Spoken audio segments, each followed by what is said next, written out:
हर वक़्त आपको अपना हर पेन डिस्कस करने के लिए किसी एक इंसान की ज़रूरत होती है, किसी एक इंसान का शोल्डर चाहिए होता है। आपको चाहिए होता है कि वो ऐसा इंसान हो जो आपके सारे पेन को वैलिडेट करे और बिल्कुल भी इनकार ना करे, फ़ौरन से रिस्पॉन्ड करे। और अगर उसका मैसेज नहीं आता, रिप्लाई नहीं आता और वो आपके दुःख में उतना ही दुखी महसूस नहीं होता, तो आपकी मेंटल हेल्थ और खराब होना शुरू हो जाती है। ये सिर्फ़ इमोशनल डिपेंडेंसी नहीं है, दिस इज़ ट्रॉमा डंपिंग। और अगर आप ये किसी बेस्ट फ्रेंड के साथ कर रहे हो, तो ये ठीक नहीं है। This is also known as unfiltered emotional loading without consent. आप बिना किसी कंसेंट के अपनी दोस्त के ऊपर इतना ज़्यादा अपने जज्बात का, अपने ट्रॉमास का बोझ डाल रहे हो। और कंसेंट क्या है, आगे जाके मैं इस वीडियो में बताऊंगी, ठीक है। अस्सलाम वालेकुम, I am Shahid Ahmad Meena, clinical psychologist and relationship counsellor. आज की इस वीडियो में हमने डिस्कस करना है कि ट्रॉमा डंपिंग क्या है और किस तरह से हम अपने उस दोस्त को, जो बेचारा चुप करके सुन रहा होता है हमारी सारी बात, उसको अजियत में डाल रहे होते हैं इस चीज़ का एहसास किए बगैर कि भई कभी-कभी वो इस मेंटल स्टेट में नहीं है या इस सिचुएशन में नहीं है कि वो हमारे सारे दुखड़े सुने। सबसे पहले समझने की ज़रूरत ये है कि ट्रॉमा डंपिंग होता क्या है? It is basically over sharing your unprocessed traumas, अपने उन सारे चाइल्डहुड ट्रॉमास या कोई भी कॉन्फ्लिक्ट है, इमोशनल पेन्स हैं, अपने दोस्त से डिस्कस करना, उससे पूछे बिना और इस चीज़ का एहसास किए बगैर कि क्या वो इस कंडीशन में है कि वो सुन सकता है या नहीं। लेकिन नहीं, आप अपने दोस्त को थेरेपिस्ट बना देते हो without asking. This is basically emotional over dependence, boundary inversion, और ये आपकी फ्रेंडशिप के सारे डायनामिक्स खराब कर देती है। ये उस इंसान की तरफ से लव, केयर और कंसर्न नहीं है। कभी कभी हम उस इंसान को इतना मजबूर कर देते हैं कि उसको हर हाल में हमें सुनना पड़ता है, और ये मजबूरी उसकी या हमारी ट्रॉमा डंपिंग हमारे रिलेशनशिप को, हमारी फ्रेंडशिप को कितना डैमेज कर देती है, ये आपको उस टाइम पे जाके अंदाज़ा होता है जब आपके बहुत पेनफुल मोमेंट में, जो एक्चुअली में बहुत पेनफुल होता है, जिसमें आप खुद को नहीं सँभाल पाते, उस टाइम पे जब वो दोस्त मौजूद नहीं होता, तो आपको एहसास होता है कि ओह! हमने किया क्या है? और बहुत बाद जाके आपको एहसास होता है कि आपने उसको इमोशनली टायर्ड और एग्ज़ॉस्टेड बना दिया, और काश हम ये सब कुछ ना करते, यानी कि अपने हर छोटे-छोटे दुःख को फ़ौरन-फ़ौरन उससे शेयर ना करते, ताकि अब जब हम पे बहुत बड़ी कोई तकलीफ़ आए, तो हमें सुनने वाला कोई एक इंसान तो हो। जब हम खुद अपने आप को नहीं सँभाल पा रहे, जब हमें एक्चुअली में कोई चाहिए जिसके साथ हम कैथारसिस करें, तो अपने दोस्त को थेरेपिस्ट बना देना बिना उसकी परमिशन के। और परमिशन के साथ भी हम दोस्त को वैसे थेरेपिस्ट नहीं बना सकते, वो भी मैं अपनी वीडियोज़ में बता चुकी हूँ। तो ट्रॉमा डंपिंग को समझना बहुत ज़्यादा ज़रूरी है। हमें लगता है कि सिर्फ़ वो हमारे दुःख सुन रहा है, but you are trauma dumping. अब इसके पीछे साइकोलॉजिकल पर्सपेक्टिव क्या है? क्यों हम बिना इजाज़त के हर एक से या अपने उस दोस्त से बहुत ज़्यादा चीज़ें शेयर करते हैं? इसके पीछे बहुत डीप साइकोलॉजिकल वाउंड्स होते हैं।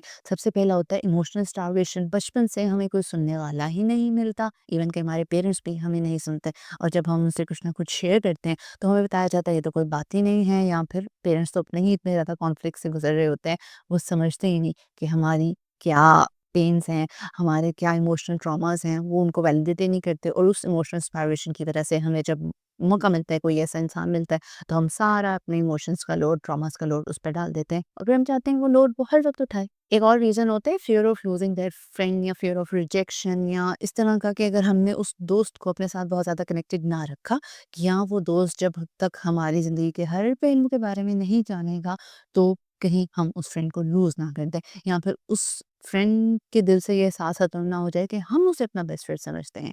इस सारे एहसास में और that fear of losing friend वाले सारे फिनोमेना में हम उस फ्रेंड को एक्चुअली में खो देते हैं। क्योंकि हर इंसान की एक सख्त है ना, एक लिमिट है, एक हद तक वो आपके पेन और इमोशनल यू नो स्टोरीज़ को सुन सकता है कि आपके दिल पे क्या गुज़री, क्योंकि उसके दिल पे क्या गुज़र रही है, उसके साइड की भी एक स्टोरी होती है। एक और रीज़न होता है नो इमोशनल रेगुलेशन। हमारे इमोशंस रेगुलेट ही नहीं होते, हमें बचपन से सिखाया ही नहीं जाता कि इमोशनल पेन क्या है, उसको वैलिडेट कैसे किया जाता है या उसको रिज़ॉल्व कैसे किया जाता है। हमें इमोशनल रेगुलेशन आती ही नहीं है, और ना ही हम थेरेपी सेशन ले रहे होते हैं।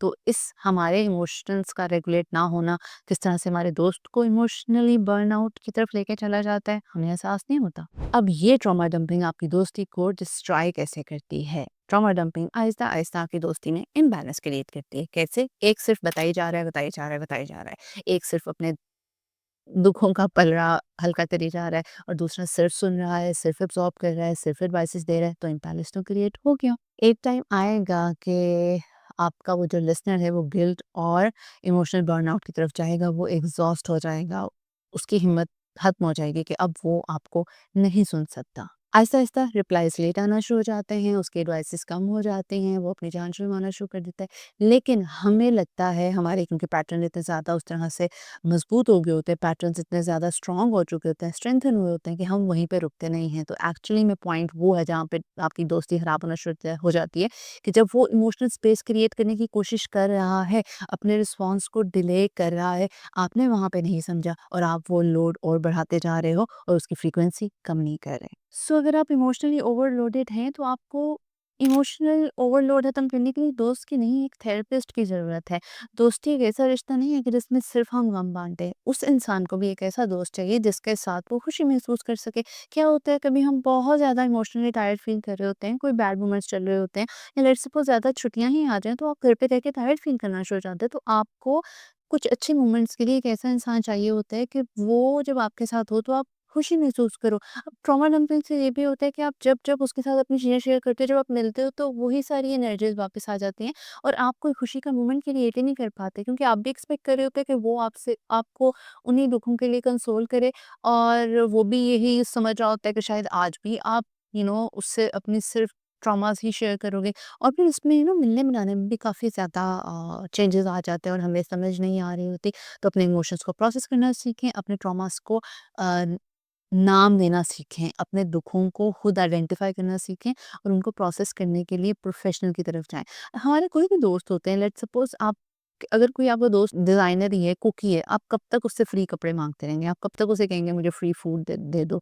या किसी का कोई कैफ़े आप ऐसा तो नहीं है ना जहाँ के उसको फ्री ले लो। तो एक इंसान जो साइकोलॉजिस्ट है ही नहीं, एक ऐसा दोस्त जो ये सर्विसेज़ प्रोवाइड कर ही नहीं रहा, आप उसके ऊपर ज़बरदस्ती ये चीज़ नहीं डाल सकते। तो आपने इन चीज़ों का ख़्याल रखना है।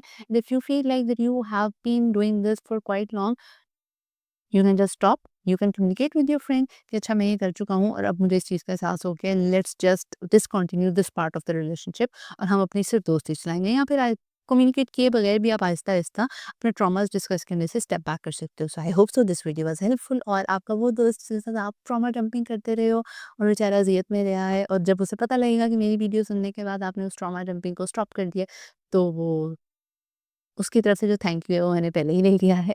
आई hope so this video was helpful enough. अब जब आपको पता लग गया है कि ट्रॉमा डंपिंग क्या होती है, नेक्स्ट वीडियो में मैं बताऊँगी कि इस सब चीज़ों को डील कैसे करना है आपने, ठीक है? तो चैनल को सब्सक्राइब कर लें, बेल आइकन पे क्लिक कर लें, वीडियो यूज़फुल लगी तो कमेंट कर दें और हाँ, बस यही सब था। जब तक मेरी नेक्स्ट वीडियो आती है अपना बहुत सारा ध्यान रखिएगा। टेक केयर, अल्लाह हाफ़िज़।